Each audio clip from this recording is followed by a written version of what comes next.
There it is. Hello, hello, hello. Sorry again for the delay, guys.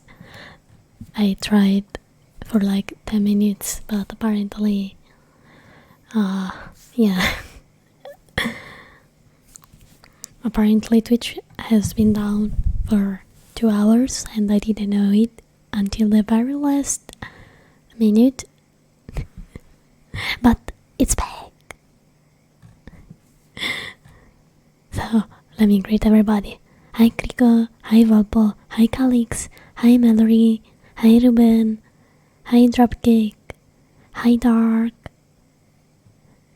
and hi Kevin, and everyone else. I am happy that everything's working now. Thanks God. So yeah, I really thought I wouldn't be able to stream, I'll be honest. I was playing Cult of the Lamb because I was already like thinking, nah, I'm so unlucky this thing won't get solved until probably after 4 in the morning. But it wasn't like that. For once, Twitch didn't let me down. Thankfully. Hi Icarus! Welcome! Okay, let me spam my link everywhere now. Oh, also forgot to say to reply to a message because I'm stupid. I had a lot of things to do today. Been a little bit busy.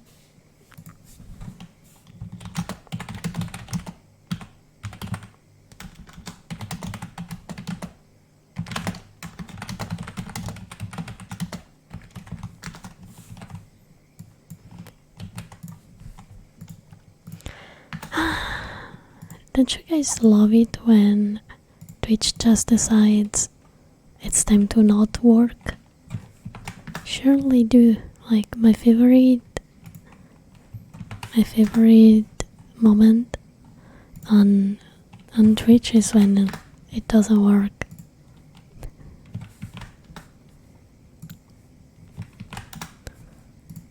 But thankfully it does now, at least.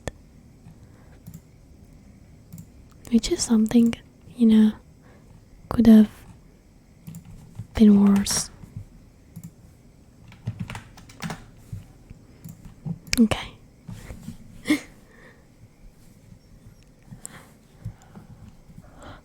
Oh, Mallory, good night. And good luck with your important thing that you have to do. Sweet dreams, and I hope that everything will go well. Mwah. No lab tonight, Volpo. Which is unfortunate because, well, I played it before going live. I'm continuing my blind run on the main run. I defeated, I'm halfway through the last area. Well, I think it's the last, but I'm not sure.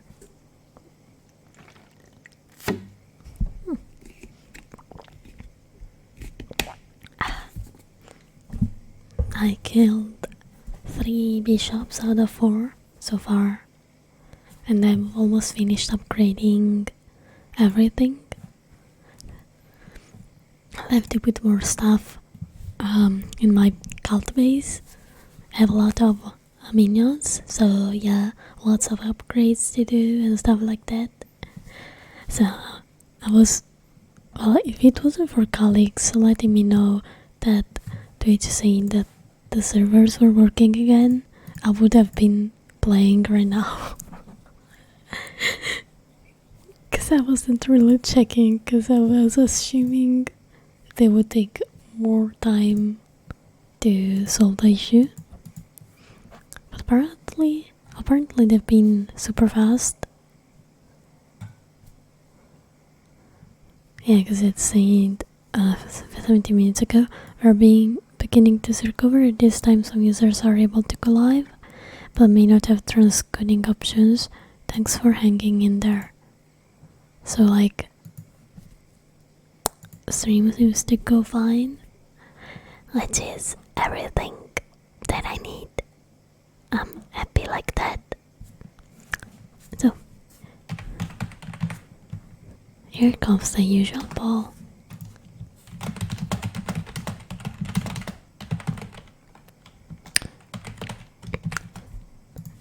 Actually, I'll add an extra option.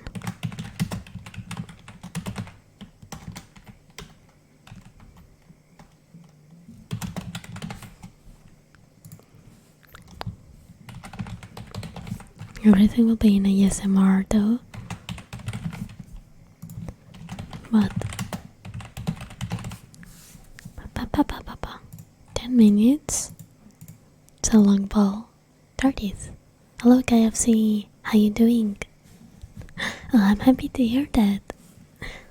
It makes me happy when people can fall asleep to my streams. So it's nice to hear. It means that I'm doing my job right. So I kinda wanted to try doing Cult of the Lamb ASMR like I did with Overwatch some time ago. You know, ASMR gameplay basically. I mute the game's volume for you and you only hear my voice. That's sort of how it works, basically.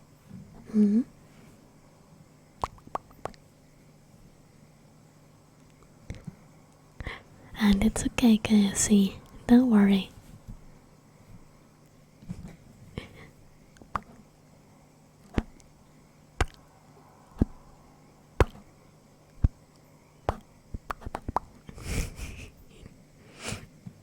Hello, Mommy, and hello, Maki.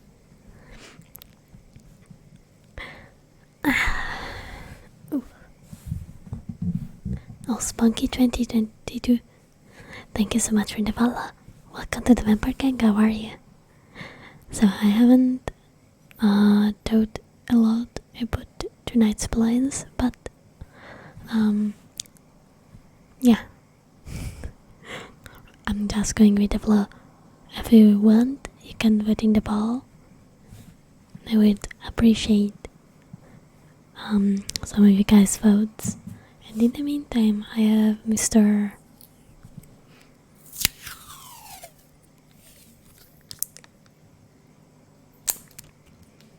Tape, because I really like the sound, but it's a bit too loud for later ASMR, so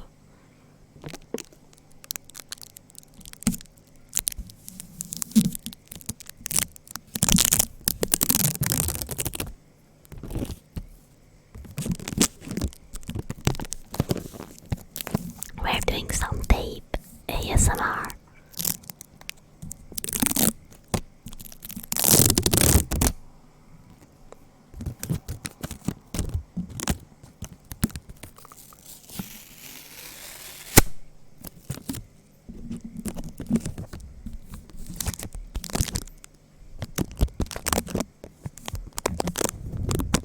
Hello, Rafa.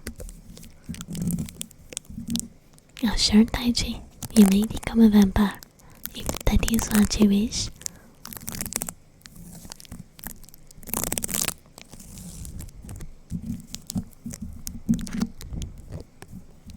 Oh yeah, the gloves. I do have them.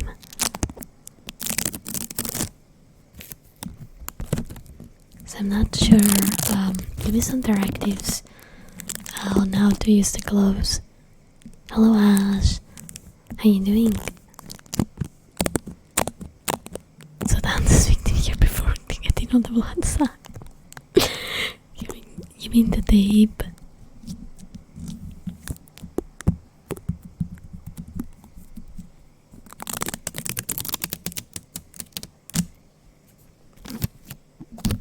Okay, I'll go grab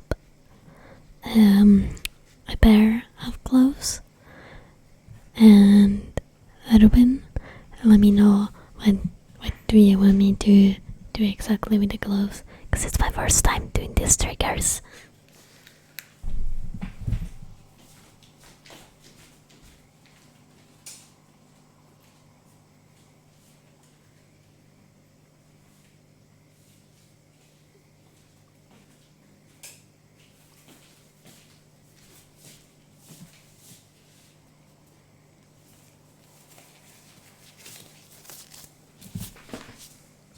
I've taken just one because my mom actually needs them to clean the cat a litter, so I can't steal too many.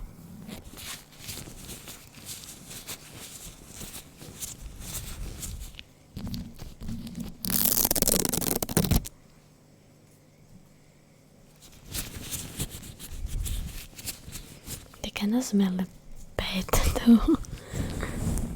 It's like they smell like chemical.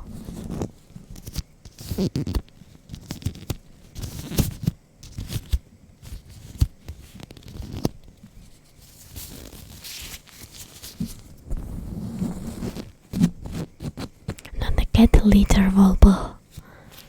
The place where cats pee, you know.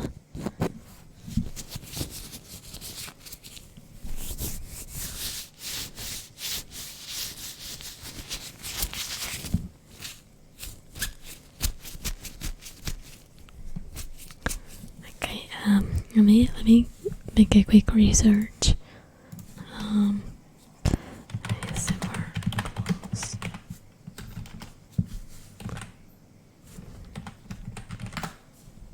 I hope it meant like chemical clothes, like latex clothes, that the kind of gloves, because those are all the clothes I have.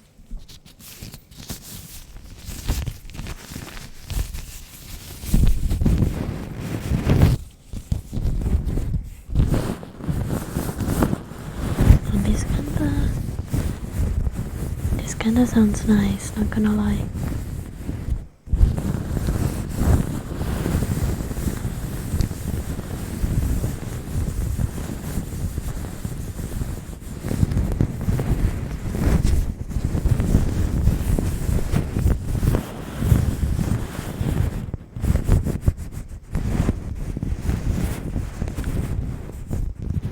PLA, GFS, thank you so much for the follow. Welcome to the member gang.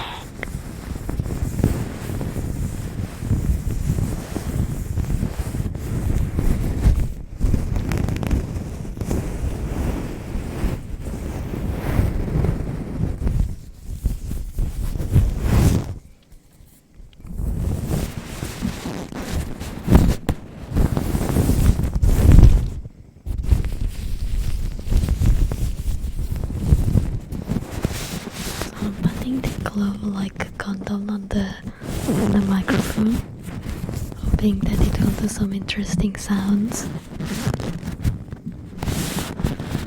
Kinda does.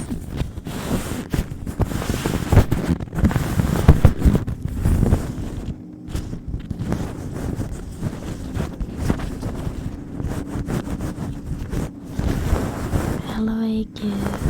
Welcome.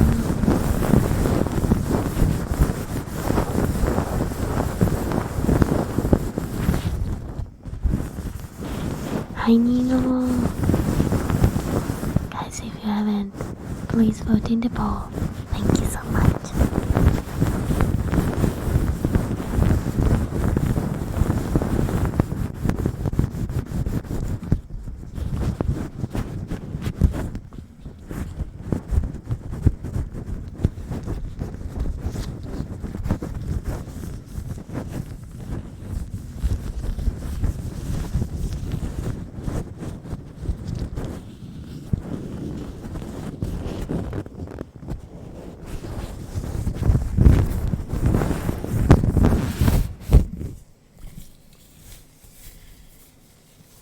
Many wear them or rubs them against the mic.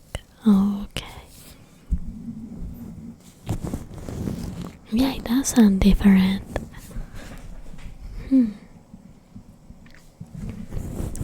They sound more different than what I thought.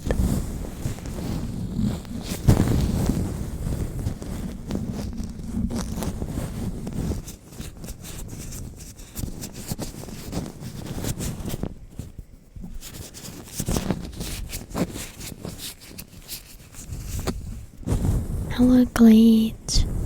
Welcome, welcome.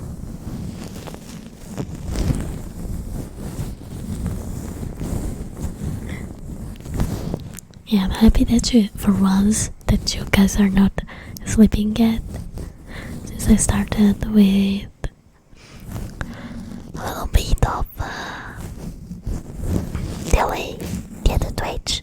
It's not my fault.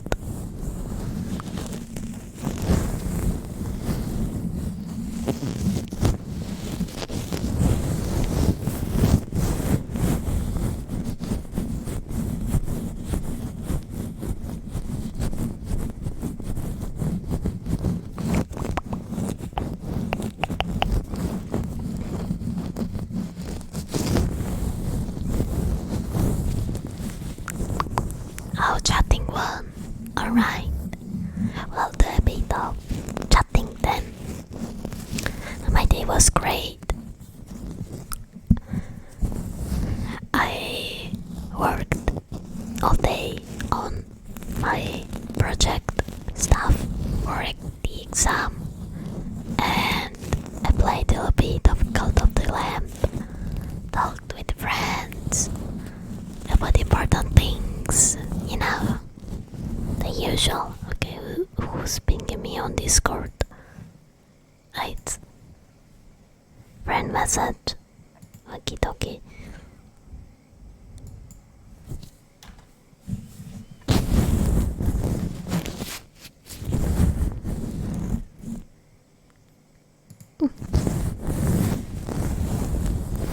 Hello, Garoises. Yeah, no, Cult of the Lamb today, Sanj.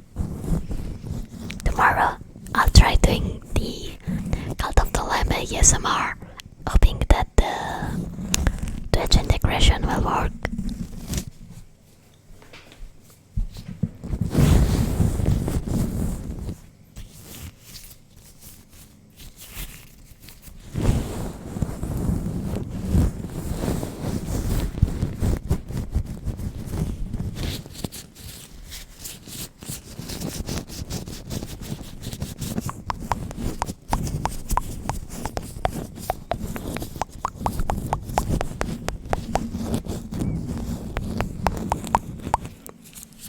Football, I really want you to join, but it's a raffle. Either nobody enters except for you, or you can't win. That easily at least. Mia! Hello, cutie! Nino, can you shout me out? Thank you so much. 4 versus 1 in soccer against my friends and DC lost. Oh, that's great. Will you try to pursue a career in soccer, or it's just a fun hobby? If I can ask. Because from what you told me, you have all of the skills to be a professional.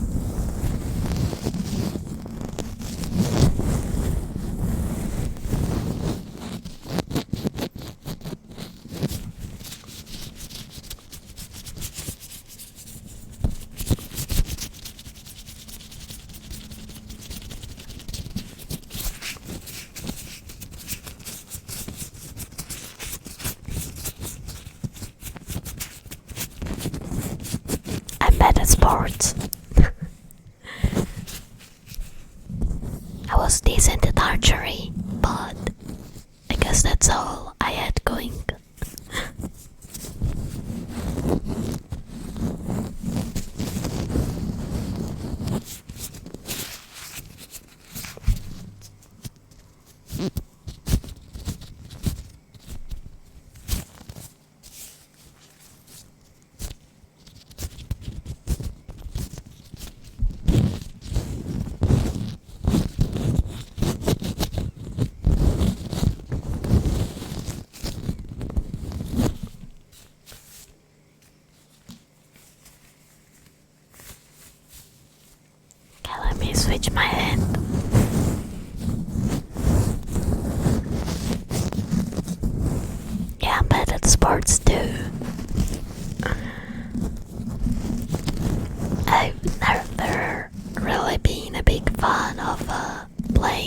sports myself.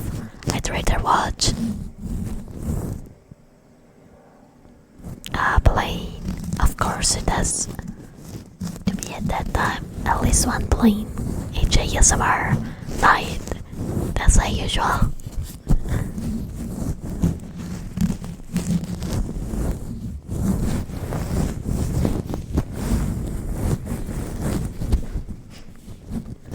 I feel the people that are good at sports, because usually y'all are the best looking ones. Aisha was less like a steak and had more muscles, but I'm lazy. Sport would have helped me, I think, but again, I'm lazy.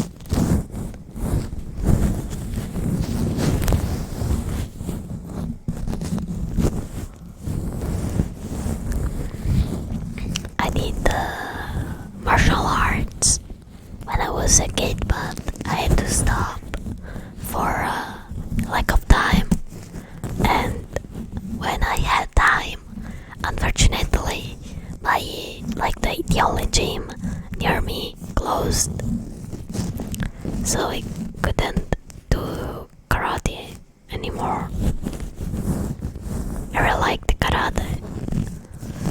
I kind of remember the fundamental skills, but I don't think I remember anything else. I forgot all the things, you know.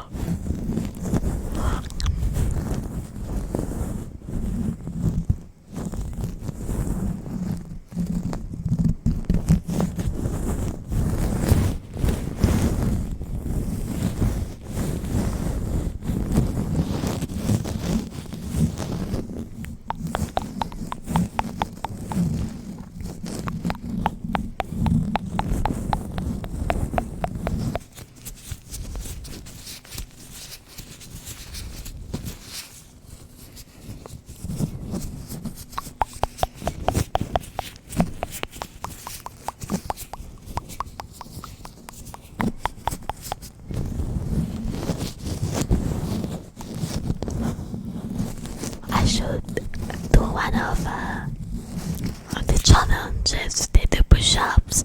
Maybe you guys could actually help me gain some muscle mass. Like, you what the fuck? Why the feet? Why?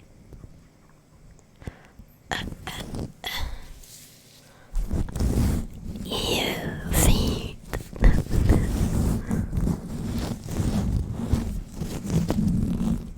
But why are you making him sniff your feet? What the actual fuck is going on in chat? I should get strong. Like, no joke. For my health.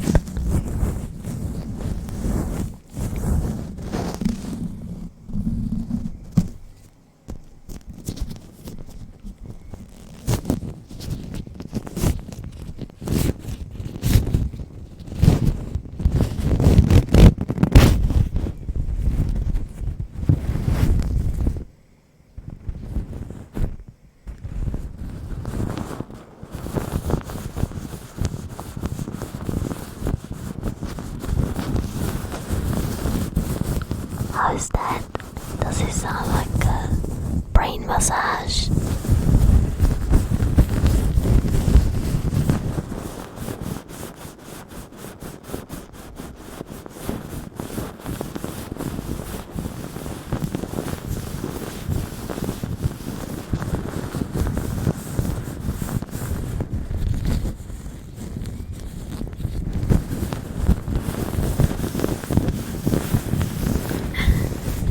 Hi Cloud, and you're welcome. I am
I have no idea actually.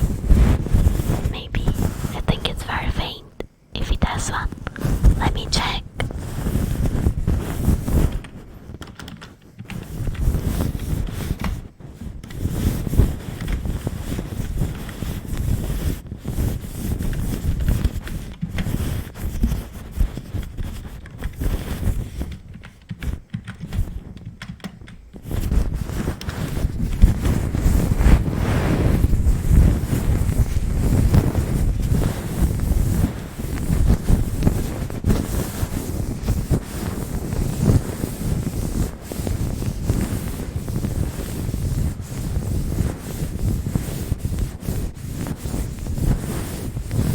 Guess it depends by a lot of factors. Oh, Shell, thank you so much for the raid. How was the stream? Welcome raiders. Welcome, welcome. I tried to raid. Nice. Let me introduce myself. I am Hanzo-Chan, a vampire queen with a very small and smooth brain, but a big heart. I mostly do ASMR. Welcome everyone. Robot Flamingo, thank you so much for the follow. Welcome to the Vampire Gang. How was your stream? How was your stream, Shell? Hope it went well.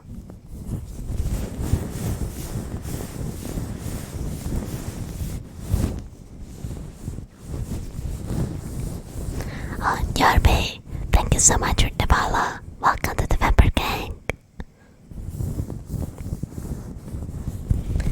Yeah, it's going good for me as well. I haven't started I've started out just half an hour ago because of Twitch not working in my region, so I had to wait a little bit. But yeah, so far so good. I'm trying a new trigger today, which is using the latest glove to just wrap the mic. Makes up for a pretty intense brain massage, if you ask me.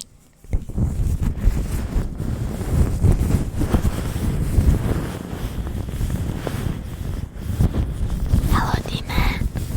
Going good. Oh, also Shell, if you wanna go and rest, please feel free to do so. I bet you must be tired.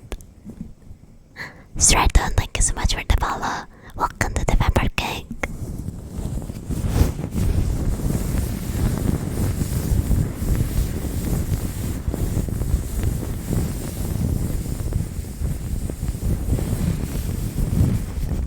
A raid is when you end the stream and you bring your viewers to another channel. In that case, Shell ended the stream and came by with their viewers here. Oh, thank you for the follow, by the way, Shell. Welcome to the Vampire Gang.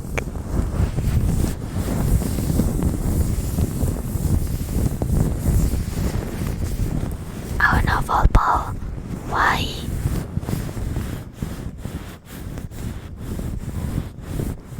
Oh, I cute, that's sad. I love cats. I think I would still own a cat even if I was allergic. I love them too much.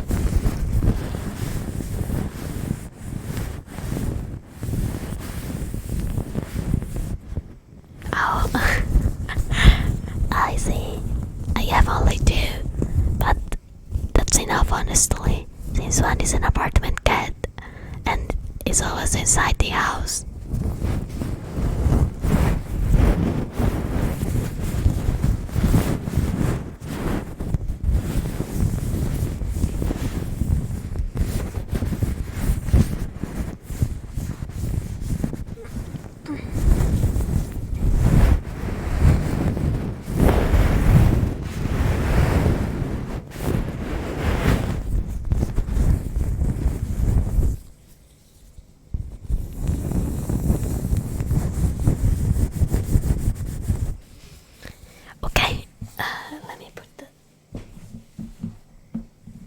all of away because it still smells like chemicals and it's making my head a little bit dizzy. I'll go wash my hands and then I'll do some tapping.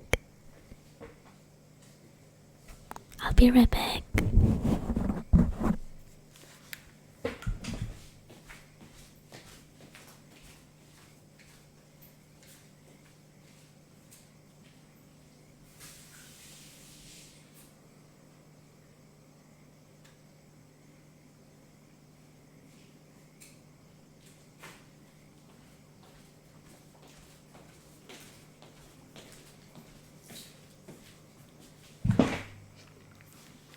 I am back.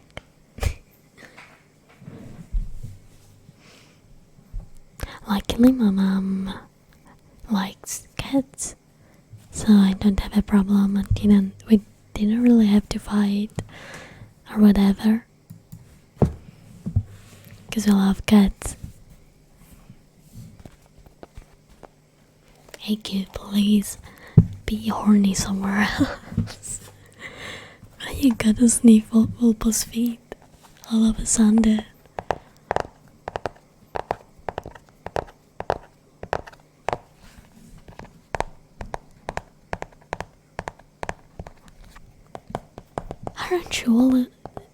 Aren't you even a minor, AQ? You shouldn't be doing that stuff. Come on. You're not 18 yet.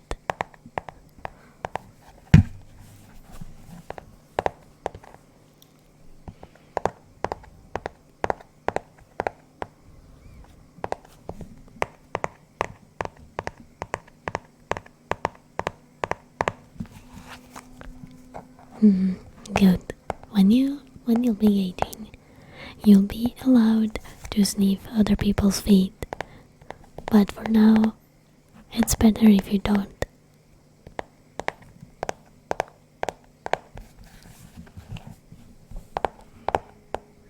I would joke, wait. Did I miss a joke? Oh, the yesterday's joke. No, I still don't get it. Actually, I also forgot which joke was. My fishy brain forgot. I have the memory of a goldfish, and I span attention of a rock. Attention span, I kinda switched the words around.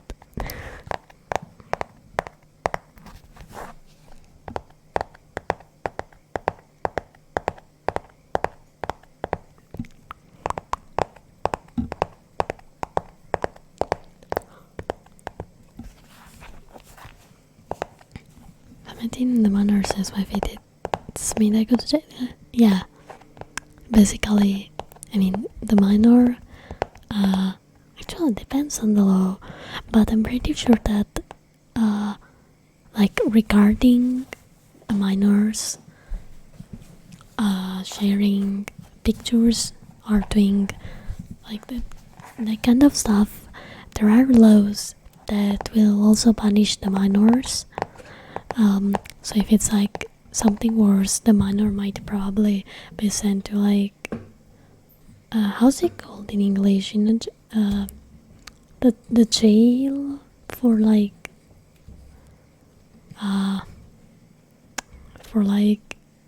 minors, you know. In Italian it's called riformatorio.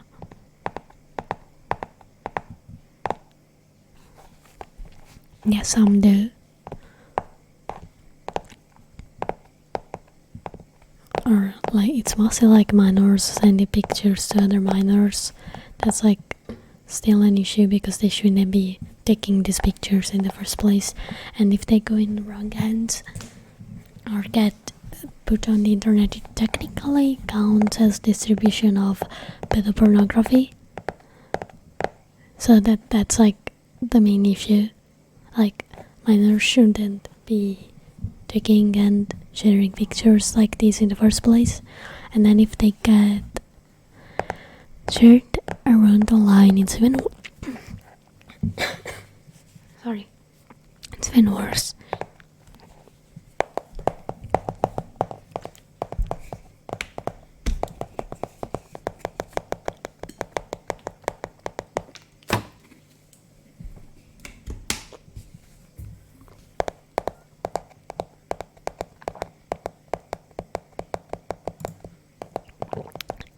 It sure did.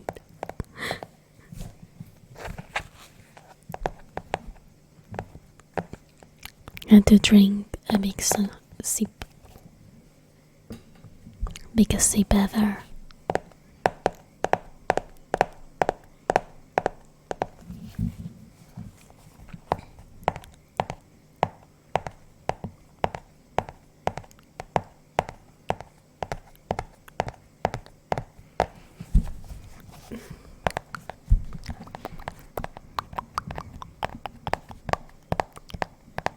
I think the laws placed against minors, it's like come more in hand in those cases where like the other party didn't know you were a minor, like if you as a minor lied and said you are 18 or older and the other party had no way to verify if it was the case, like I think that's where punishment towards the minor comes, now that I'm thinking about it. Because the minor lied.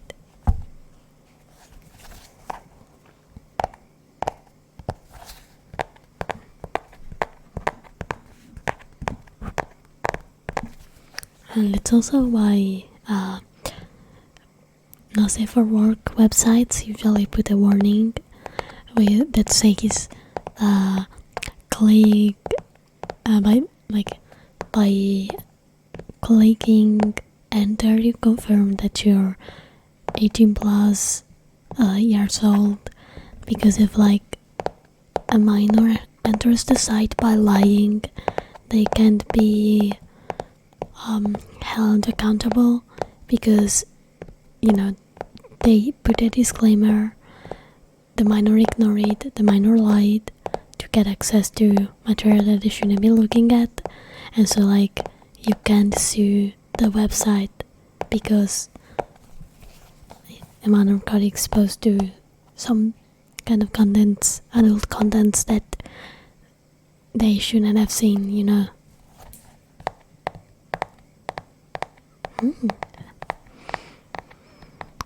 I love sniffing flowers. Roses are one of my favorite smells. Besides roses,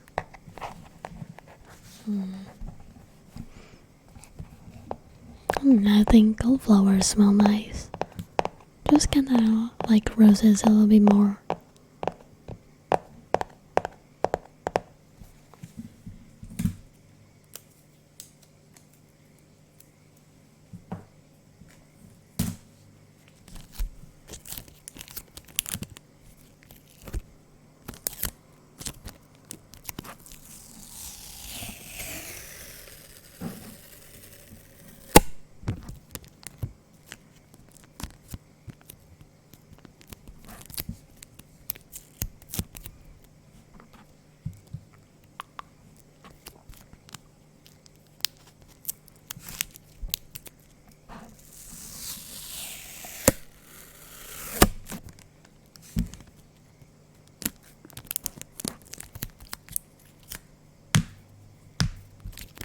Those are my fingers, sorry.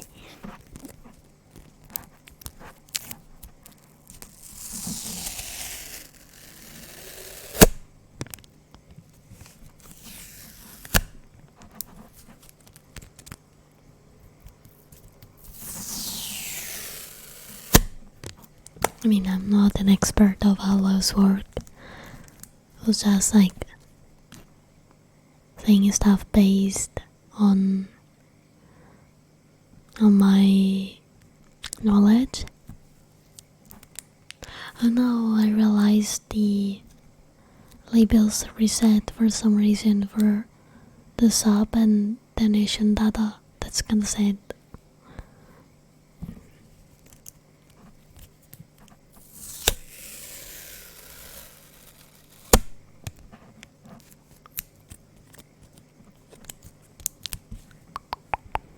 Do you guys have a specific trigger request? Maybe that you want me to do?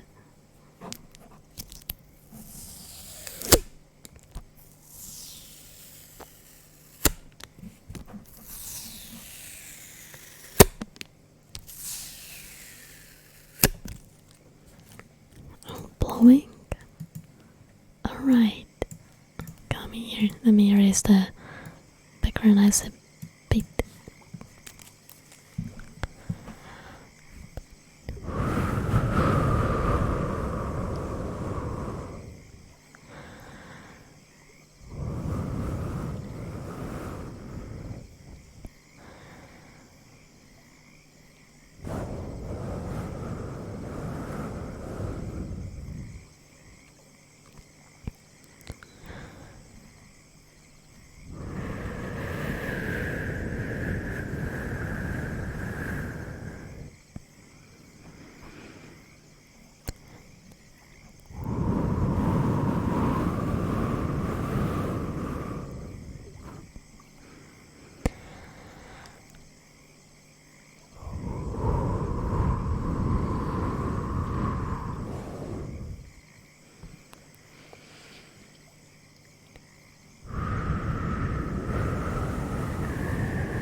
Falling asleep myself.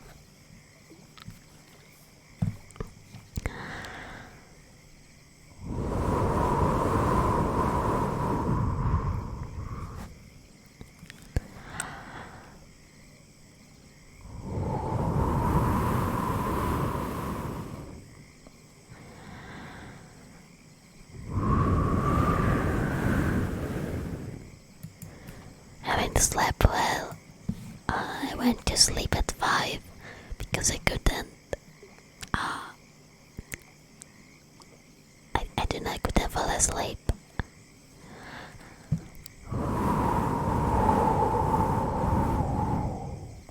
After only 3 hours, my cat woke me up and she wouldn't let me go back to sleeping.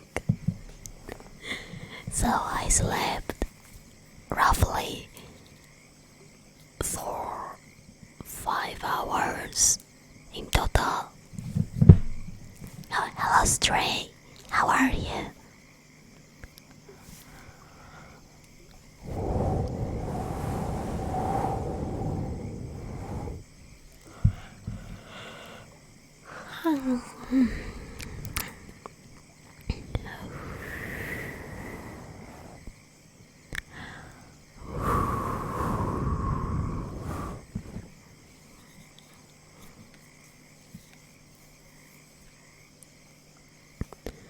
Oh boy.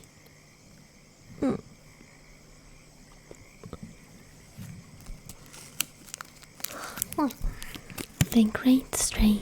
Thank you for asking.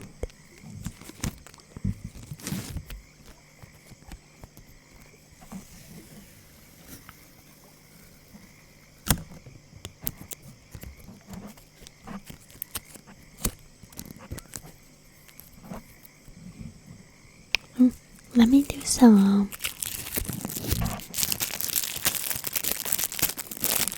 plastic noises.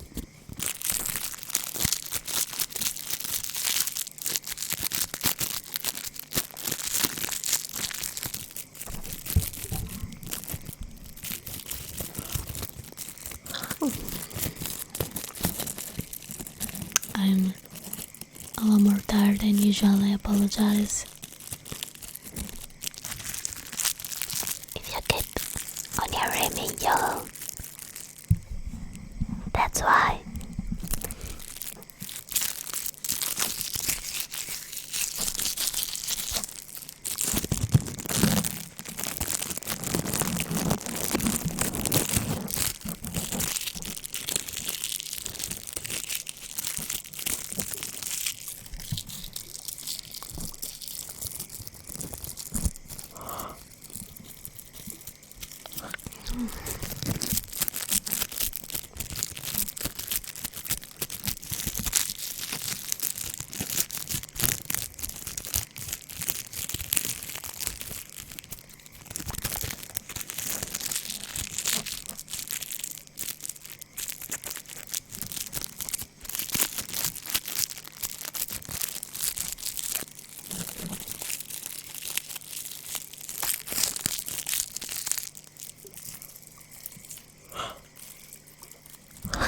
Oh boy, really?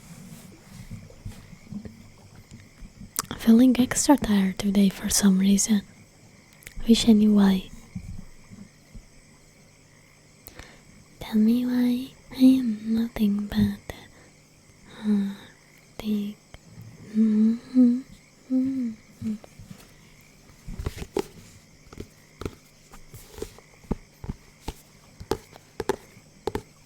But I have to.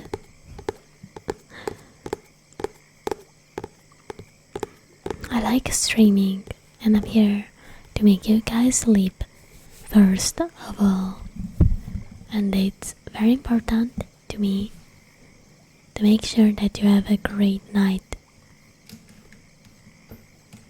And it is one must do some sacrifices. Yeah, I'm looking extra sleepy. That is the truth. I'm guilty of being tired, Your Honor. I really am. Sorry.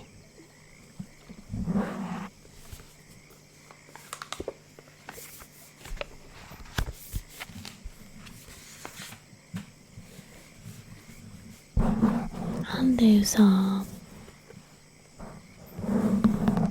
mic brushing.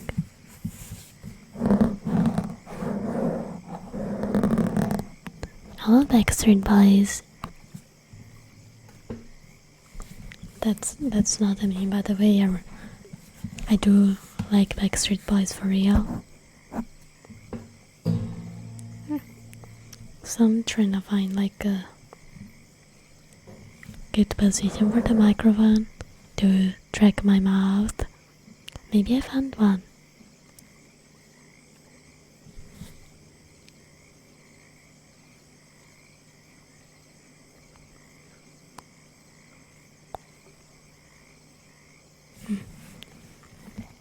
Okay, nice. Do you guys like Backstreet Boys? Midnight Darley. Thank you so much for the follow. Welcome to the Vampire Gang. How are you? Hope that you're doing fine.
Set it off?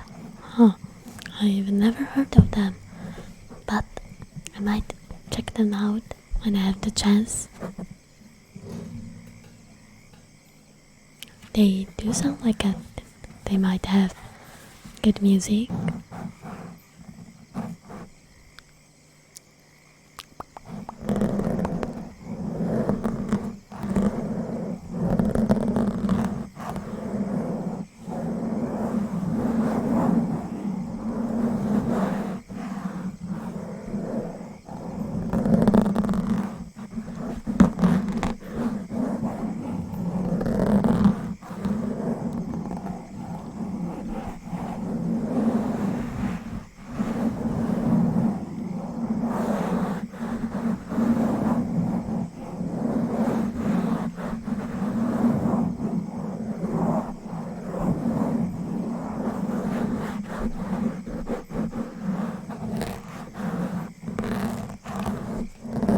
Wait, would it be Volpo? What's your pro player move? I'm curious. Are we gonna sleep? Switch to mobile so I can go to bed faster. Nice! Good idea, Volpo. So you can get more sleep. Hell yeah! Oh, come on. Maybe you fall asleep without realizing. You know, could happen. Could happen. Nino.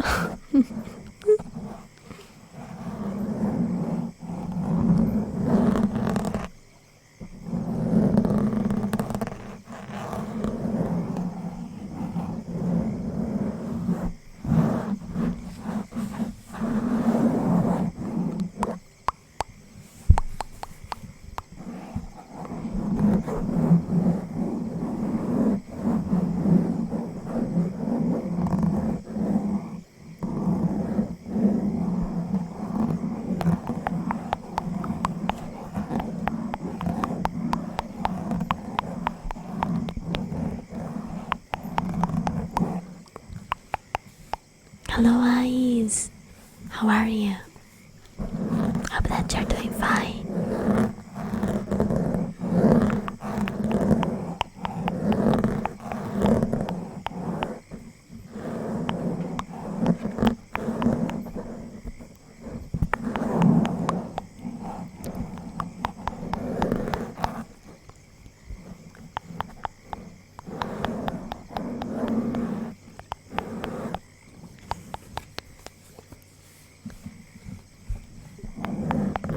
Or maybe Deiku's busy. That's okay. Like if they have something important to do and needed to go to sleep earlier, it's not a problem, you know. People are busy. That's normal.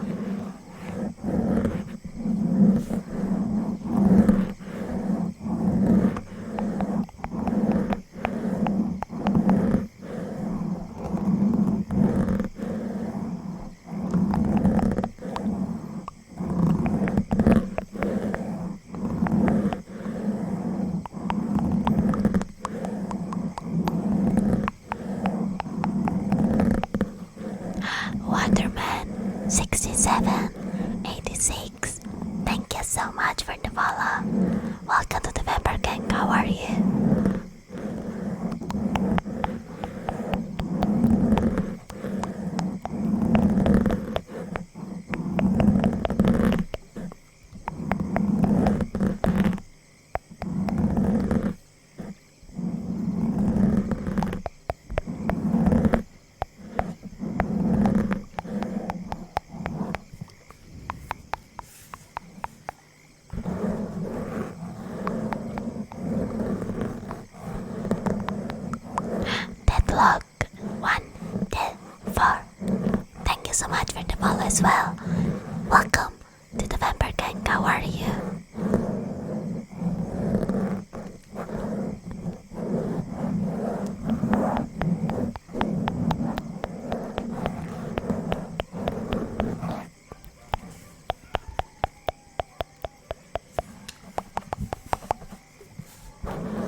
don't worry, Waterman.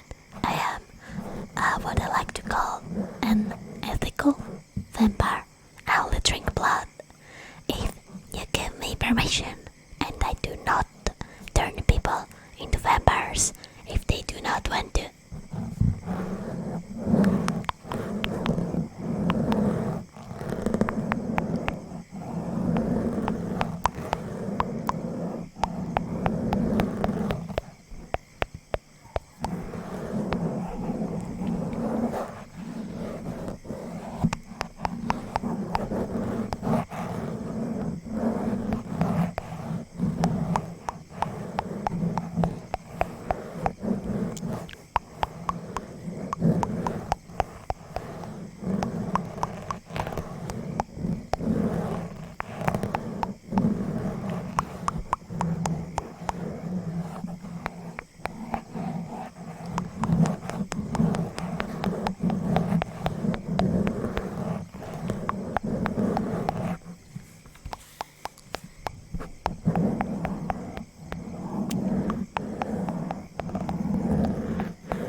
Good night, Nina. Sleep well. Sweet dreams. And I'll see you tomorrow. Thank you, Doc. I see that we're all super sleepy tonight.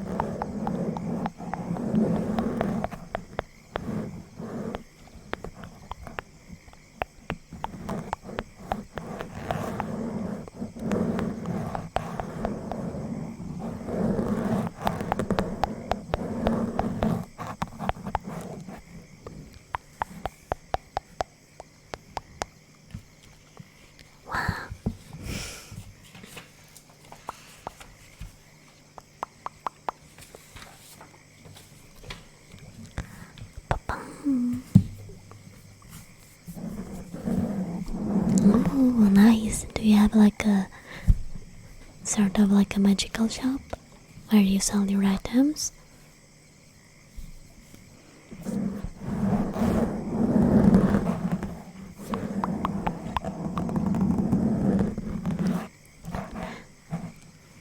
Oh, interesting.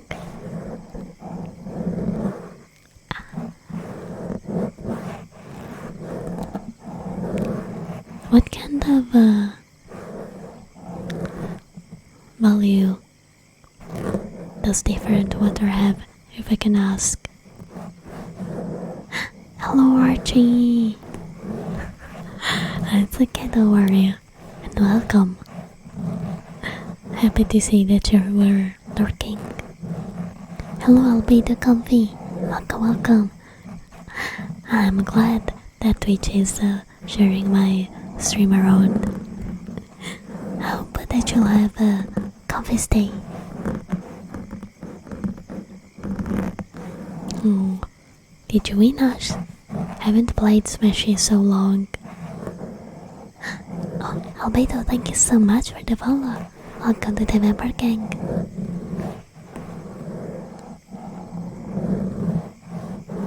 Yeah, right? A man prefers playing Genshin Impact than sleeping. SMH. Well, but go to sleep.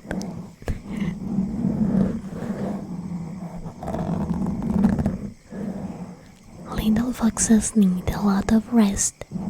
You know, Velbo, so you can grow bigger.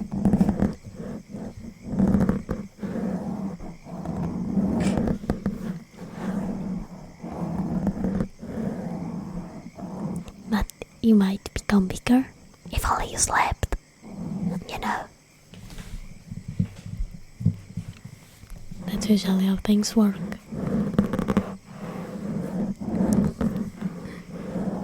Yes, he's being sleepy. Devastator. 1, 1, 2, 1. Thank you so much for the follow. Welcome to the Vampire Gang. How are you?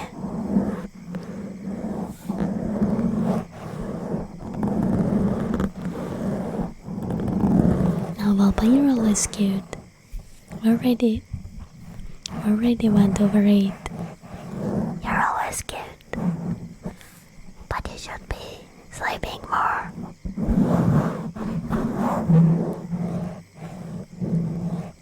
No, Waterman, don't give him coffee. Then he will never go to sleep. Valpa needs to go to bed. He never sleeps. The next story? Which kind of story?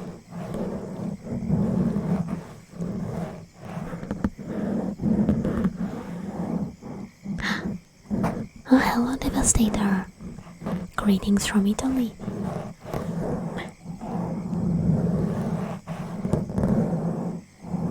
Scary story? Good. I could read you one right now. If everybody wants to hear it, of course. Oh, thank you for reminding me to drink, Archie.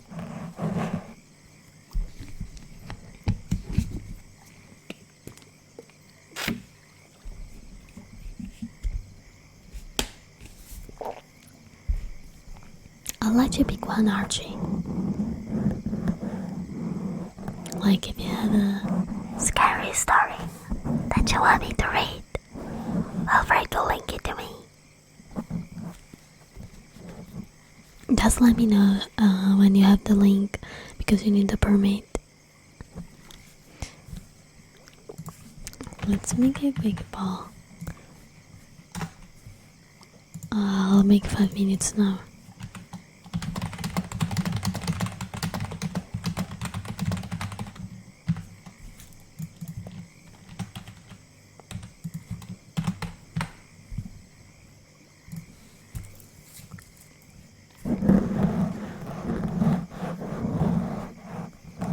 Fried balls. Well, that doesn't sound like a scary story. It does sound like a hilarious joke to me. Is it like a copy pasta? I hope it is. Oh, feel free to vote in the scary story poll, by the way. Cookie Monster from Wikipedia.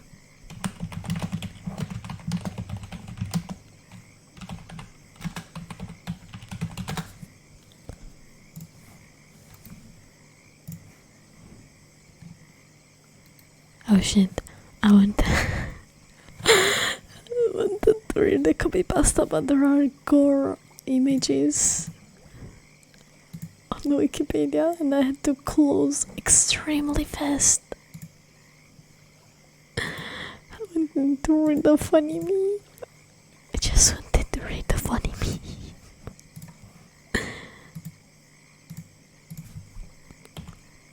CVT copy pasta. Okay, CVT in a full copy pasta. Okay, there it is.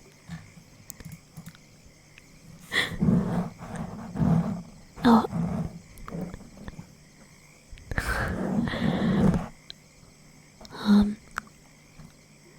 Where are you located, Waterman? Can't save you if I don't know where you are and what danger are you in, but I'll do my best. If it's something I can do, and if I reach you fast enough.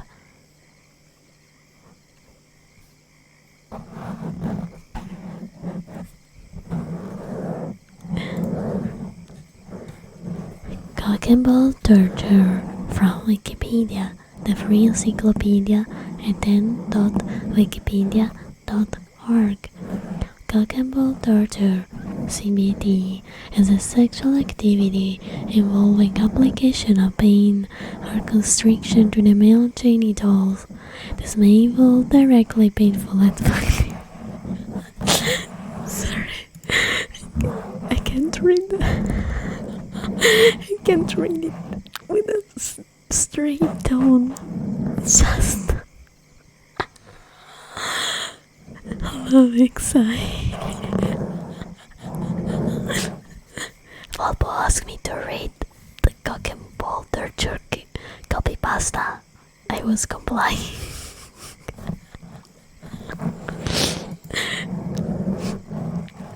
But I can't read it with a straight face. You know what? I'll read a copy pasta.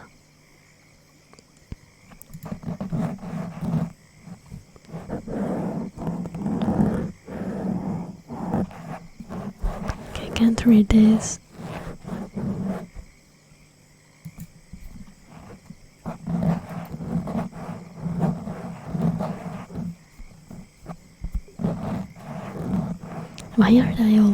Why don't the funny ones are not safe for work? Damn.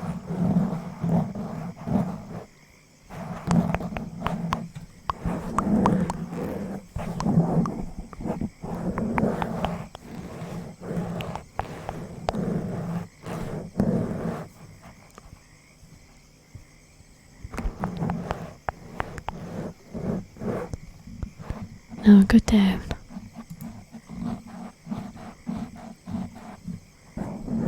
They were almost safe for work. Fucking hell. Hello, deadlock.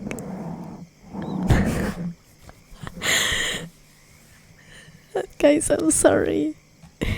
Just I wanted to read a funny meme.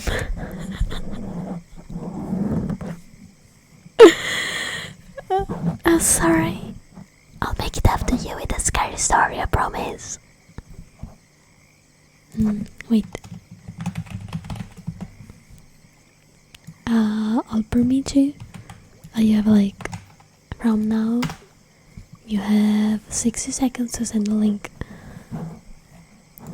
So if you send it, I can look over it. This isn't the Christian server though, or Minecraft server.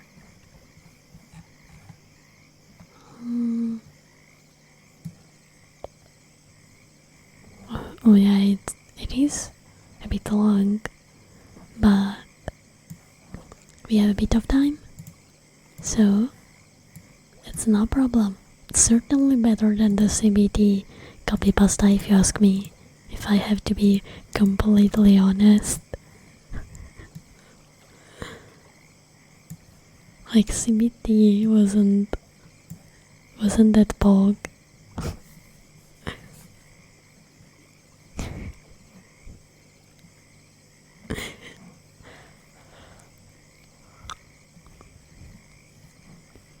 It is funny, Volpo. I do have to agree with you on that one. I always laugh at that. And that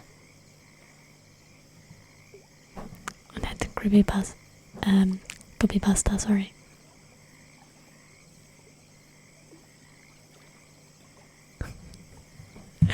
Okay, so Archie sent me to read The Skin of a Teenage Boy is Not Alive.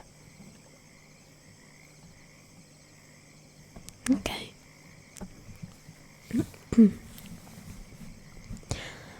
Parveen lives in there when Benny falls off the roof, but everyone knows the story. Benny and his dumb demon cult. It happened at one of their houses, a place built like a modern-day cathedral.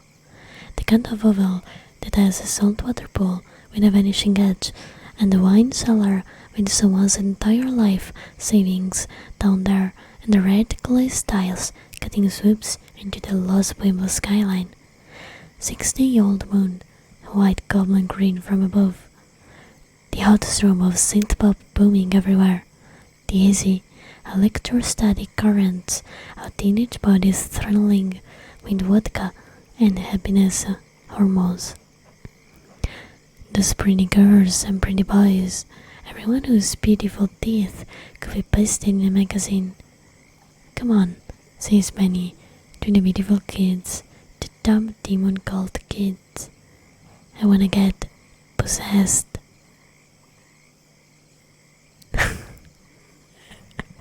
Oh no, Archie, you could have rickrolled me, and you didn't. I would have rickrolled me, honestly.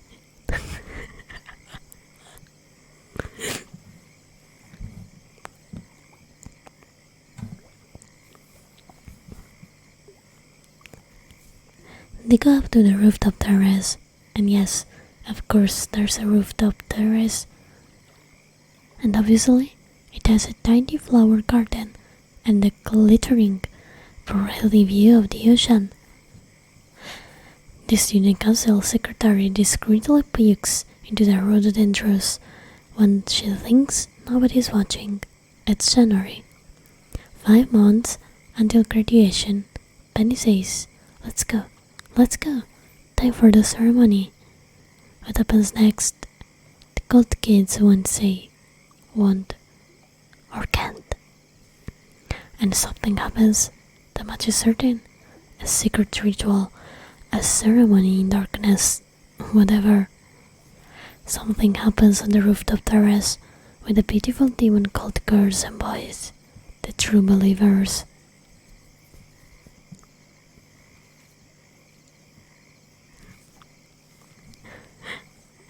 Yeah, I would have forgiven you for the rickroll.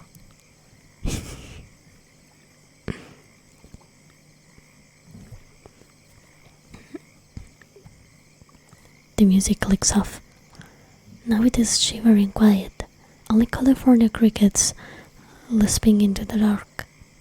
The night closes upon them an enigmatic fist, and when it opens its fingers again, Benny is possessed. He tries to speak, but it doesn't quite work. His eyes are wet, black, crawling with their unrecognizable stars. They know it is Penny and not Penny. The way anyone knows that something is wrong, there is a face underneath his face, and it is very, very old. The face swivels on its neck to look at them. Say something, one of the cold kids whispers, practically palpitating with fear and excitement. Benny, who is not Benny, hisses, what a waste. What a fucking waste. The face shuts. He turns and climbs over the railing and walks off the roof. Just walks off the edge. Bam. There is a thump below, and the silence. The music leaks on again, like magic, like something else. 70 decibels, the baseline whacking them right in the cranium. One of the lacrosse girls screams, a defensive midfielder, but no one can hear it over the heavy artillery of the music. All they can see is the wide open whites of her eyes, the black hole in her mouth, those gorgeous teeth, right out of a magazine.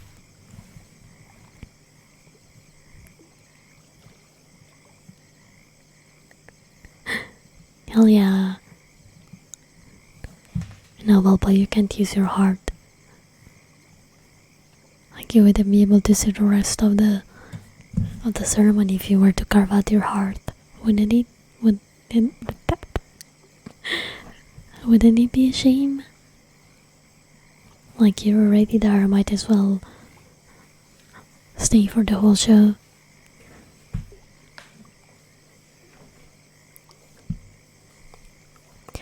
Benny will live, although it will take some months for the demon to evaporate from his skin, maybe years.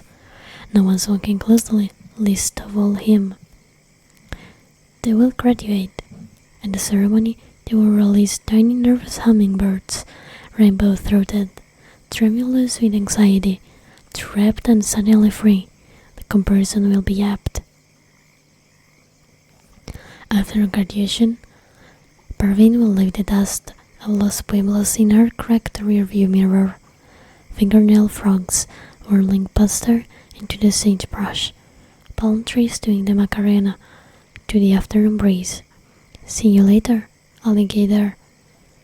The demon cult kids will grow up, because that's what most kids do. The kids will get jobs. They will invest in retirement funds. There will be other cult kids after them. There are always others. 30 years will pass. The demon will return, as he always does. The Askel, it's always the Askel for him. Always the skin of a fucking teenager, wearing the clammy eagerness of a burst pistol. He will want to escape the body, but there's no escaping a juvenile body. He will try to snap the wrist of the teenager. He will try to punch open a window with its skull. He will try to combust its body with the incendiary force of his rage alone. He will howl, yanking on the cords of this body's throat. He will howl until this mouth is full of blood, but it won't change a thing. Hello, Tardigrada! I'm reading a scary story. Welcome. Hello, Wonderless. Welcome. Parveen has known Aisha from the very beginning. 3K BC, first day of grade school. Based in jars, kids and up chugging on the monkey bars. The only two brown girls in class, they make a studious point to ignore each other for the first few years. They become friends anyway. Like every good friendship, they follow the beats of falling in love. Breathless sleepovers with the soundtrack of the night are reveling around them. They hold hands when they watch horror movies. They wage fights through passive-aggressive melees and nurse solaces. They invent their own language. Hello, it's a 3-note whistle, used sparingly. A tug on the ear, that's goodbye. The middle finger, a classic. You're being kind of a gonad. It also means, of course, fuck you. It's pretty corny, yes, but they're kids, on their way to being teenagers, certain that they are headed for somewhere better. Hello, Cake Bean! Welcome! How are you guys doing, by the way?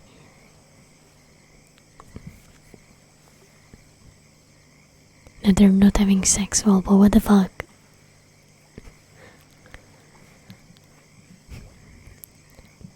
They try alcohol together for the first time, a clandestine bottle of Smirnoff Ice in Parveen's basement, peach Bellini flavored, and when they stand up, the basement sways with them like it's waltzing, like they are waltzing together into something marvelous. They are forever opposites. Parveen becomes sort of famous for a healthy dose of suspicion. In 8th grade English, the teacher discovers a recording license plate number in their textbook. Every touchy car that passed by. Aisha, she's a wide open book. Who hurt you? Aisha says, sometimes, laughing, and Parveen always says, why didn't anyone hurt you? Parveen is convinced that if strangers were to give Aisha candy, she'd swallow the razor blades whole and thank them for the kindness of severing open her intestines.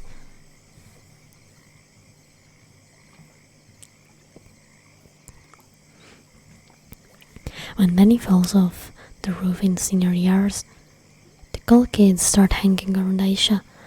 They might be in a demon cult, but they were so little obvious. They sit beside her in advanced calculus-like theory, stunning villagers. They ask about her kid brother, achieving that perfect crook of concern in their eyebrows when they do. They compliment her hair, And to be fair, Aisha has great hair. They say, want to come for lunch with us? Want to come to our place? They do not ask Parveen, and it does not exactly come as a surprise to anyone involved. Hello, Shrimp Taco.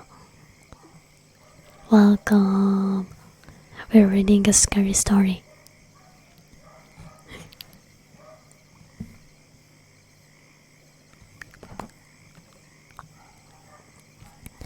They're going to eat you, Parveen Stage whispers to Aisha.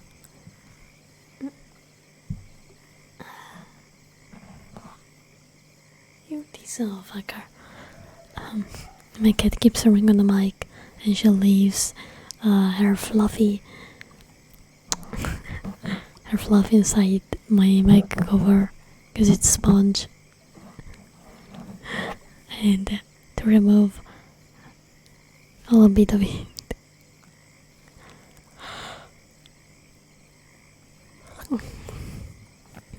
Not everything has to be life or death. Aisha Stage whispers back.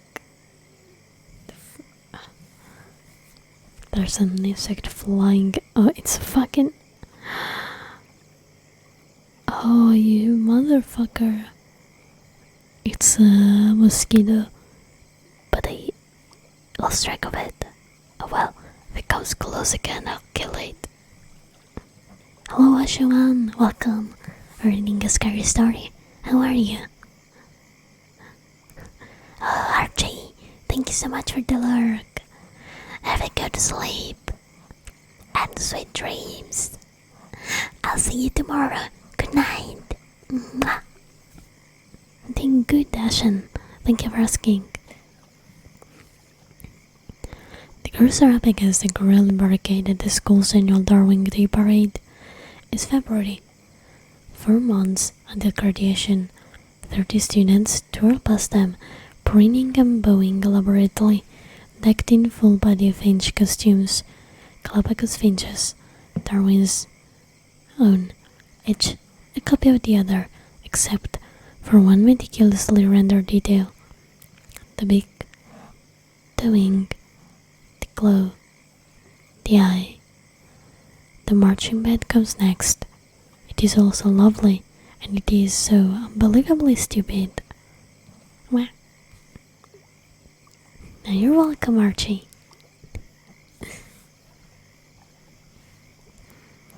They're going to sacrifice your legs to a third-rate snake god, Parveen says. They just throw some weird parties, that's all. You think everyone is evil? In the parade, a majorette whips her button too high and careens straight into the drama department float, during the all-painted diorama of Darwin's voyage to South America. The Pacific Ocean welts under the road, wreaking geographic catastrophe. Aisha says, you know, you could just come with me if you think it's so interesting. You can write about it for the paper. I don't think it's interesting. I just think you're going to die, and I'm going to get a high school Pulitzer for your obituary, and only one of us is going to be right. It's a good thing you're not Patty, Aisha says, but oh, she says it with such a smile. Let me drink some water.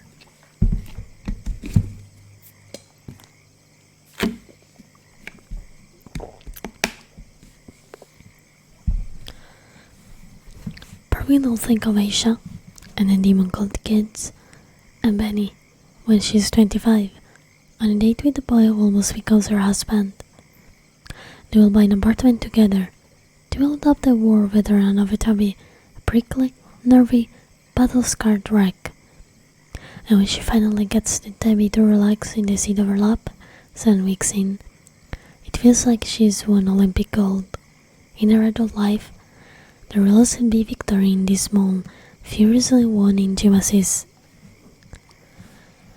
She will wonder why she didn't prioritize this when she was younger, and she will realize the obvious. She wouldn't have recognized intimacy if it was a 15-pound tabby clenched on the couch beside her. On a richer scale, the resulting earthquake could devastate a small pastoral country. He will keep the cat. She will keep the apartment for some time.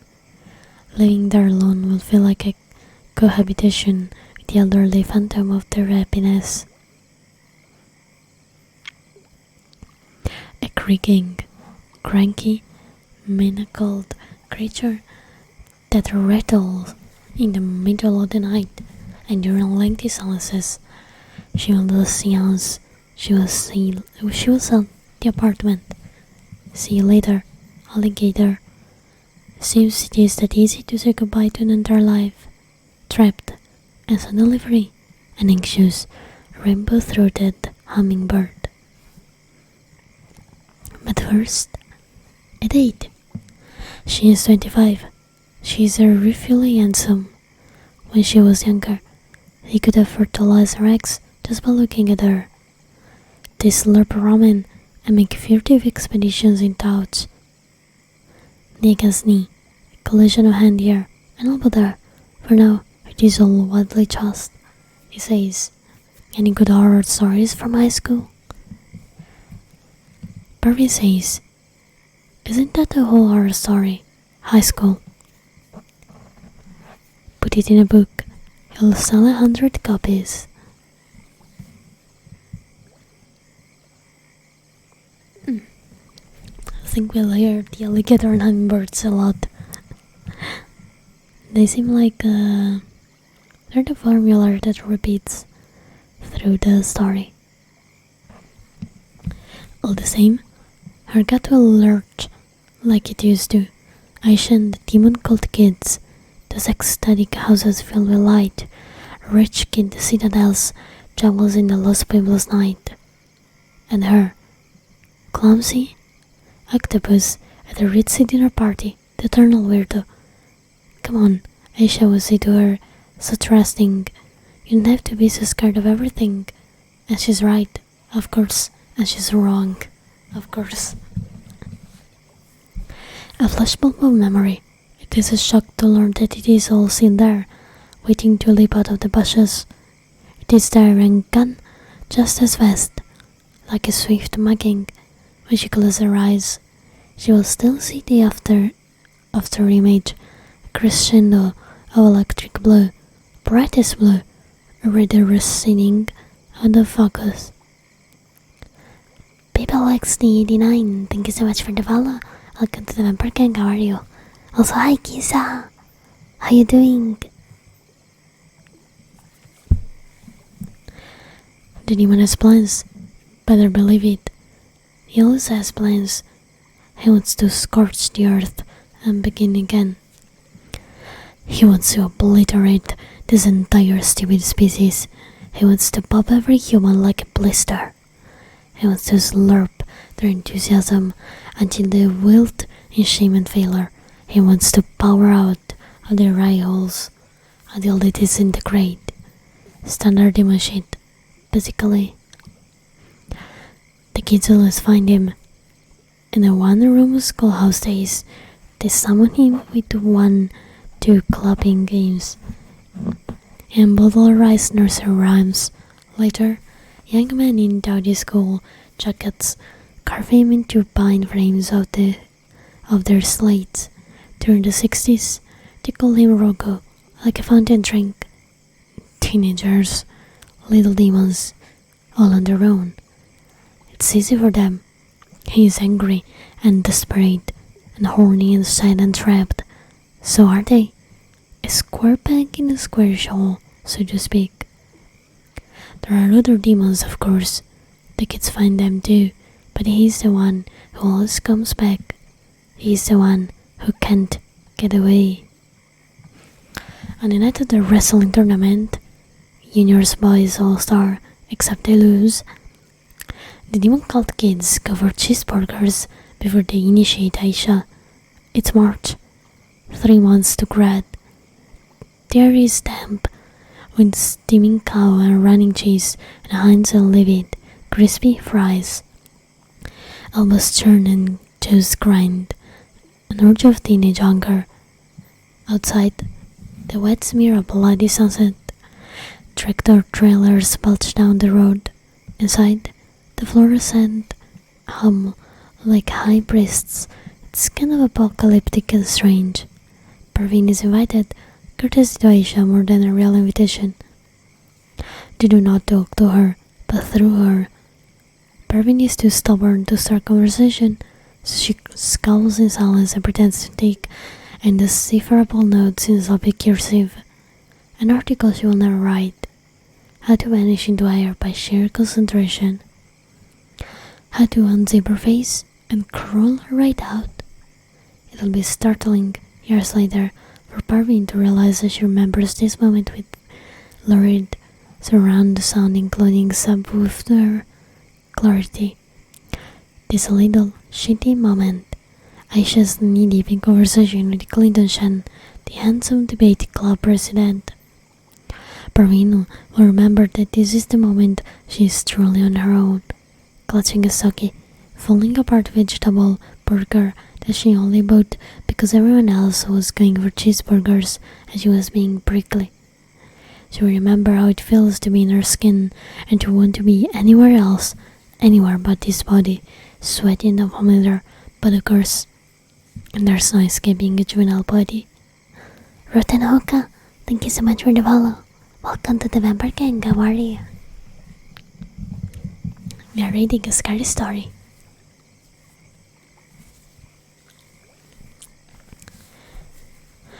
She steps outside, fresh air and diesel fuel. Benny sitting on the curb, hand flung to the heavens like he's watching the universe sail past them. On his bad day, Benny has never been the kind of guy anyone would mistake for cerebral. He's lovely though, basically model, with full guppy fish eyes and a gorgeous, almost floral mouth. But Benny is far from his best days now. It is obvious, even to Parveen who does not know him, who has spoken maybe 60, 70 words to him over 4 entire years of high school, that Benny is not Benny. He's in body, wavering. A boy, yes, but something else, too. In a voice that is not entirely Benny's, he says without looking at her, "You put a mold on a rock, and you know what grows out of it? Humans. Sticky little humans." Parveen says, I can leave you alone if you want. That's what you are, sticky little humans. But it's fine. You hate them too, so that's good. That's not true, Parveen says. I don't hate everyone. Or anyone. Maybe. I'm not even sure I know what hate really feels like. Just wait until you're older. You'll see. You know centipedes? You know how big they can get? Almost the size of a baby. Just imagine all those squirmy fucking legs. And you know what? Humans are still worse. But you're a human. So what did that make you? It's okay, says the demon. It's a temporary situation. From here, they go to Ansley's North House. Aisha's intuition. The countess decides who will perform the ceremony. One of the running backs and the student council secretary. The Kazakhs stand their bodies in strange triangles, like they are a 6-year-old's drawing of teenage priests. Ansley North fixes strings of sparkling wine and lemonade. The drinks make things swivel, unsettling but not unpleasant. Aisha spinning her glass in her hand, again and again, slopping wine and lemonade on herself. Parveen takes a glass from her hand and puts it on the table. Right before the ceremony, Aisha says to her, "Is this the worst idea I've ever had?" "Absolutely," Parveen says. "But it's what I want." "I know." Parveen leans forward and kisses her forehead. She's aware, even now, that it matters what she does, how she acts. She will not throw a tantrum, she will not beg, she will be herself, and it is the worst thing she can be. She says, you should do it, it's what you want. Aisha smiles, a perfect Aisha smile. Okay, she says, I'll see you on the other side, I guess. They dub Aisha's face in paint. The priests move their hands and murmur in stumbling Latin. Aisha swims in and out, tipping like she's about to pass out. Her eyelashes flutter. It's hypnosis, so when it whispers to Parveen, it's fine. Aisha straightens her back. Her eyes go clear, but she's not quite there anymore. Aisha and not Aisha, so I knew, masked in finger paints, looking Halloweeny and ethereal. My beautiful friend. Parveen thinks with a pang. There is nothing she can do other than what she has already done. Aisha is already going. She is already gone. You're in control of what you do next, aren't you? Says one of the priests. She nods. Complete control, she says. Say the words. And she does, her Latin just as bad as theirs. Raise your hand, and she does. Cut it open. They say. They pass her knife. She makes a shallow slice. Give your blood, just like this. You're with us, don't forget. And she does. And she is. Later in life, Benny will lose himself, like a ring of huskies, an old friend. He will misplace the person he used to be when he was younger. The dopey beautiful boy, starlit with a spectacular certainty that the world has a miraculous order. The boy who said to the other kids, the dumb demon called kids, I wanna get possessed. Hello Francie, welcome back. We're reading a scary story. It will get cloudy. After a time, the thing he will never be able to remember, the worry that frets him for the moment he graduates high school, is that he does not know. He will never remember if he was ever really that boy, the rapturous boy, full of light, or if this too was an illusion, if it was really just him, this glum sucker, if it was really the demon all along. See Nog for G, and thank you so much for the follow. Welcome to the member gang. How are you?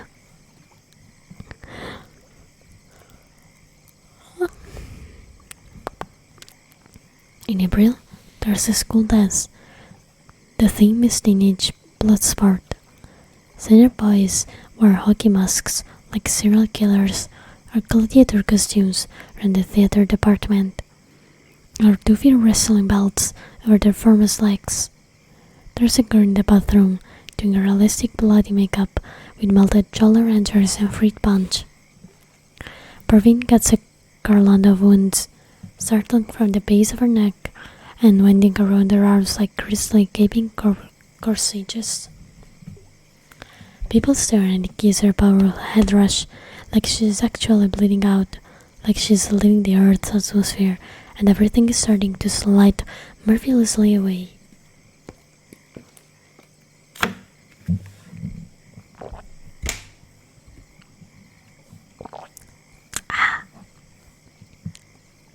I need some water. Harriet Holiday, one of the goth girls, is selling squibs full of fake blood near the punch table. I'll give you a discount, she says to Parveen. Her nails are grown deep in with the red food coloring. Parveen takes 3. It's 2 months to graduation. She bites into a squib. Her mouth fills with blood. The cold kids come in together, a paration of Roman soldiers, with hammered metal breastplates and centurions' helmets, while the crimson plumes like their rumpled combs of roosters. They are, yes, hypnotizing. They don't look like teenagers, but the teen actors who play them, 30 years old, the full bloom of adulthood. Aisha's there, and Benny. Aisha was at Parveen, but between them there is an entire gymnasium full of sweaty, bloody teenagers, practically mushing to the soundless tunes. It doesn't matter. Tonight, Parveen is made of gore and brimstone. She can bleed, but she won't ever die. She has decided she's no longer a teenager either, but a traveler from another dimension, just stopping by.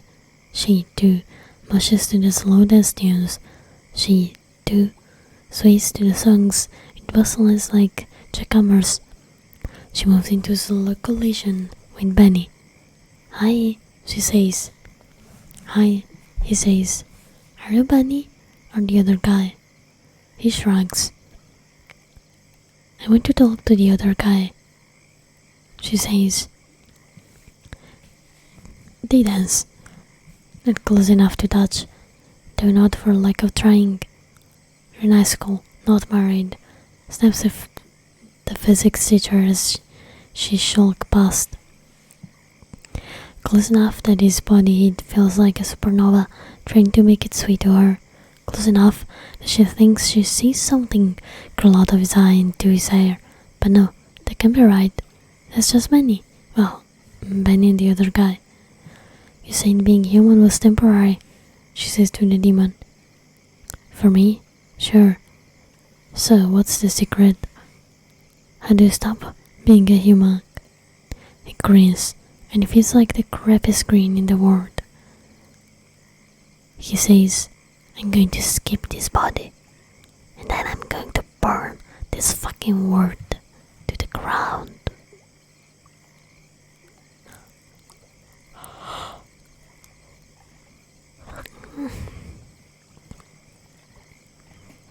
She will see the demon everywhere in the years to come. She will see him hiding in the faces of shitty college boys who try to follow her to the bathroom. She will see him slate-eyed and greeting gorgeous girls screaming at each other on a city bus. She will see him in the people she dates, a photo strip of deuces, each with his sharp-toothed smile. She will see him in her dreams.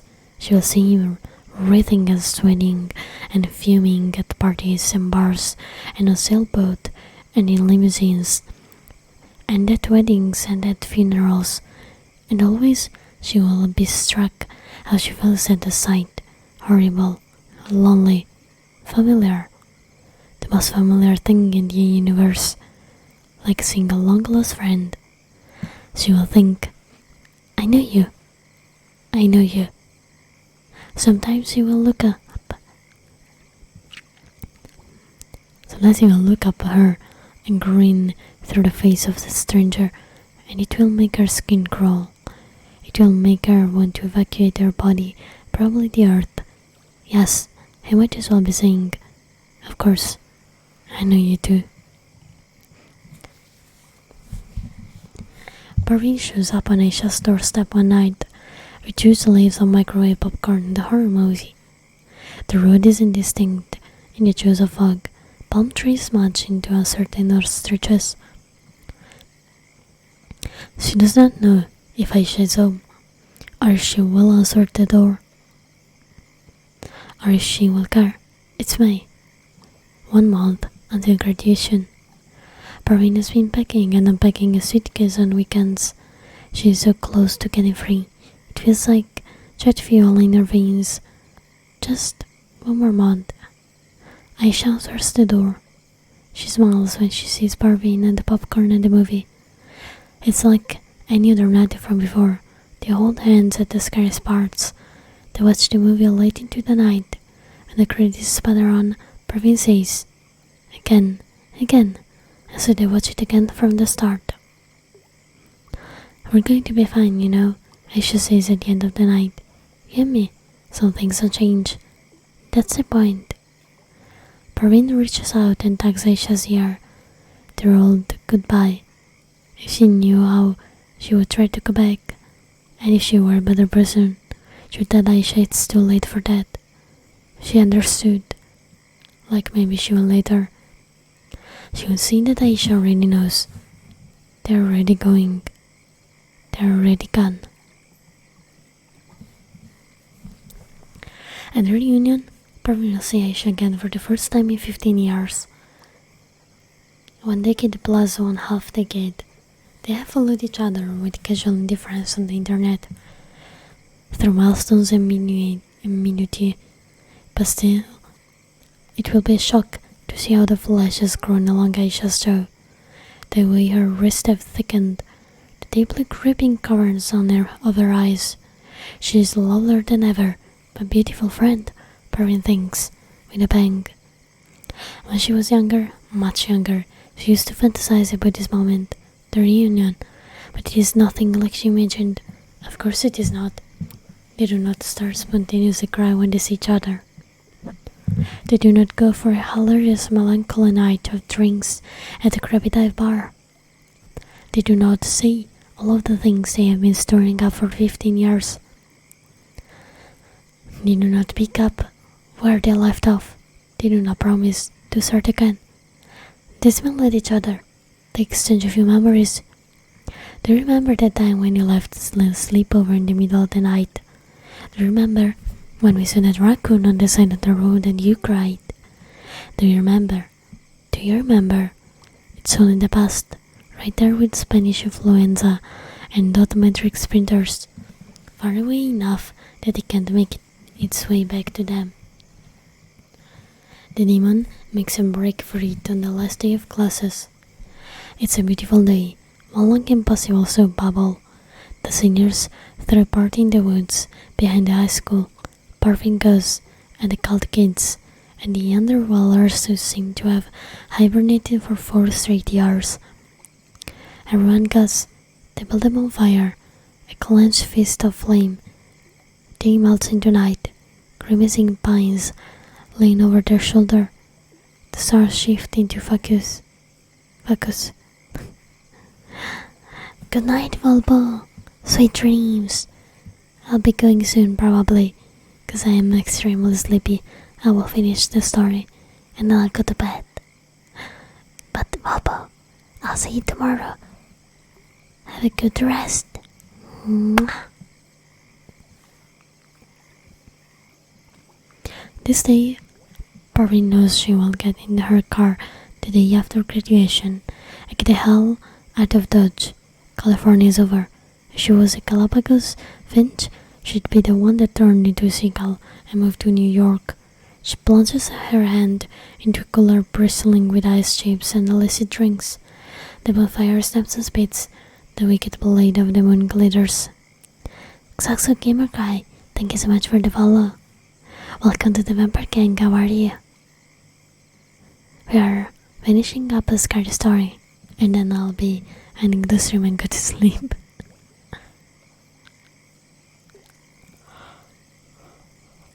The cult kids find a round elbow of the woods. It figures. Parveen slips in to find Aisha. She tells herself, but really it is to find Benny, to see what his lovely floral mouth will do. She is getting tipsy. She is feeling free. You can't be here, says Hanzo-Chan, the handsome debatable president. It's okay, Benny says. Or the demon. You want to join? She sways. What are you doing? Getting me out. The demon says. Come on, you know you want to see what happens. No, she should say. What a terrible idea. She should say. Yeah, she says. I want to see what happens. They join hands. Parveen with the dumb demon cult kids, and Benny, and Aisha. The demon starts to hum, and the cult kids join in, and after a time, so does Parveen. It is a weird, creepy drone, a shitty teenage opera, all of their voices together in a hum. And Parveen feels it. She does. She feels the gully, subterranean thing, whatever it is. Light them one by one, like they are all part of an impossible candelabra, and it is spooky, and it is magic. She sees it in their faces, the cult kids, and each of them is stung by it, and goes into a blazing trance. But the thing, whatever it is, gets to her, and it stops, and she can almost feel it shaking its head, like, Nope. Sorry. Not you. And it swings past her. And to the next person.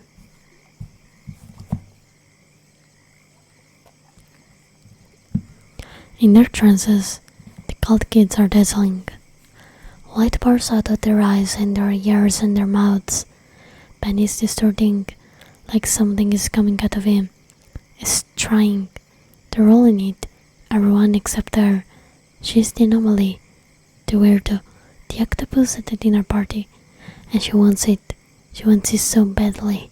She has never known how wide this ocean of what could be. But it does not want her back. It does not choose her. It passes her right by. Does it work? Does the demon escape? Of course it doesn't work. There is no escape. Not for the demon. Not for Parveen. Not for any of them. It doesn't ever work that way. The thing is, Aisha will remember high school quite fondly. She will grow up. She will leave California. She will return.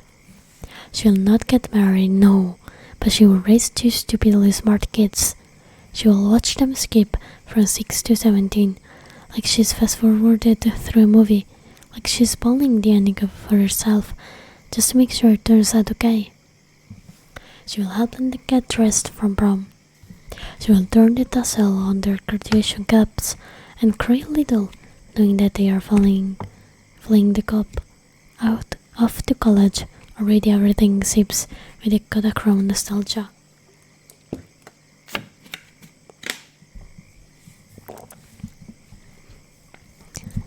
She will feel a bit of relief spring from her chest. Just a tiny one. That they have made it to the other side. High school is over, thanks God. She will move on. This demon will come back, as he always does, after him. There will be others. There are always others. They will try to escape these teenage bodies. Yes, they will try to turn into smoke and drift out of the years. They will try to turn into birds and fly away. They'll try to crack the bodies wide open. See you later, alligator, in a white crocodile. Oh, in a while, crocodile. This demon is here, always training, imprisoned in brittle, spider limbs, in useless, still mutating child bodies. He bites this time. He's an abracadabra of fury, itching to get out, crawling with a desire to be gone, waiting, just waiting to be incanted into something more. And this is the end of the story. And I didn't really like how it was written. Like, didn't really like it.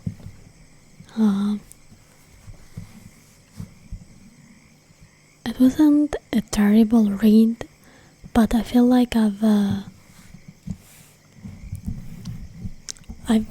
read better stories, if that makes sense.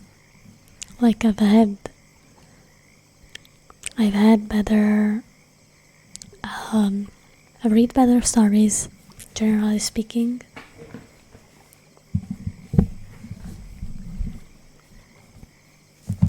I think I wasn't a big fan how the story was actually written. Like, dialogues didn't have quotes around them, so sometimes they would get lost, in my opinion.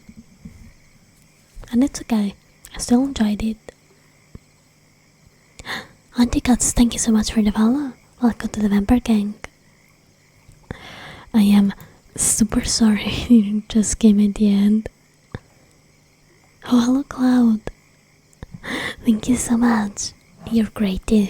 And thank you for lurking in my live streams. It means a lot. Okay, that's it. Let's see who's live. Doing some ASMR. can drop you off too.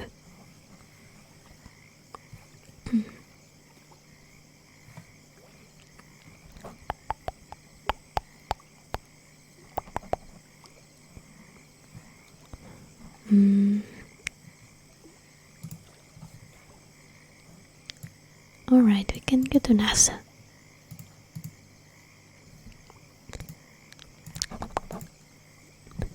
Sorry for streaming for only 2 hours today, but again, unfortunately Twitch decided to stop working at the worst moment. And I started with a 1 hour delay. Okay, here is the raid message that you can copy and paste.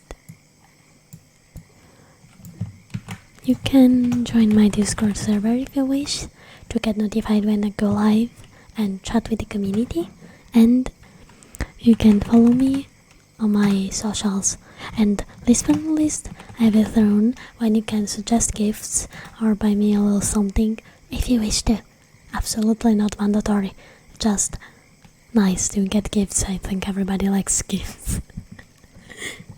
But guys, thank you so much for being here tonight, and I'll see you tomorrow. I'll do Cult of the Lamp ASMR gameplay. We'll continue our Twitch only run, and we'll have fun together. I love you all. You're great. Good